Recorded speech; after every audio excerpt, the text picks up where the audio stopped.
Syedaralun Hasbi berusia 53 tahun, nelayan asal desa Kuala Baru Sungai, Kecamatan Kuala Baru, Kabupaten Aceh Singkil, hilang di laut setelah perahu yang ditumpanginya diterjang ombak di kawasan Suak Bakong pada Selasa 2 Agustus 2022. Sementara temannya bernama Suhardi berusia 48 tahun yang juga penduduk Kuala Baru selamat setelah berenang ke pinggir laut. Sebelumnya, Hasbi dan Suhardi berangkat melaut sejak pagi untuk mencari ikan. Di tengah perjalanan, hujan dan angin kencang disertai ombak besar menerjang sehingga kedua lelaki itu memutuskan untuk pulang. Tiba di kawasan Suak Bakong, mesin perahu mengalami kerusakan di tengah ombak besar menerjang sehingga perahu terbalik. Bercerita aja kejadian. Jadi gini Pak, Suhardi menjelaskan ketika perahu tenggelam, ia sekuat tenaga berenang menyelamatkan diri ke tepian. Saat tiba di tepi, lalu ia berusaha mencari Hasbi namun tidak terlihat lagi. Suhardi lantas memutuskan berjalan kaki sejauh 3 jam menuju Kuala Baru untuk melaporkan kejadian itu kepada warga.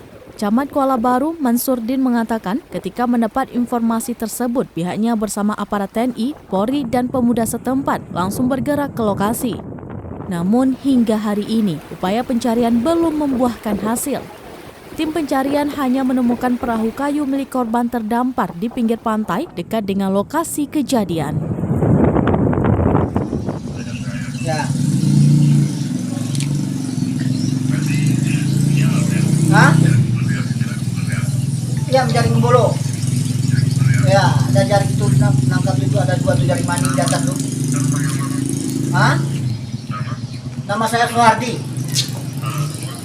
Umur 48 tahun. Nelayan. Alamat Kuala Baru Sungai. BRR. Pak Hasbi. Hasbi. Sama juga, BRR juga, Hasbi. Iya, Kuala Baru Sungai. Dari Aceh Singkil, Dede Rosadi, Serambiong TV.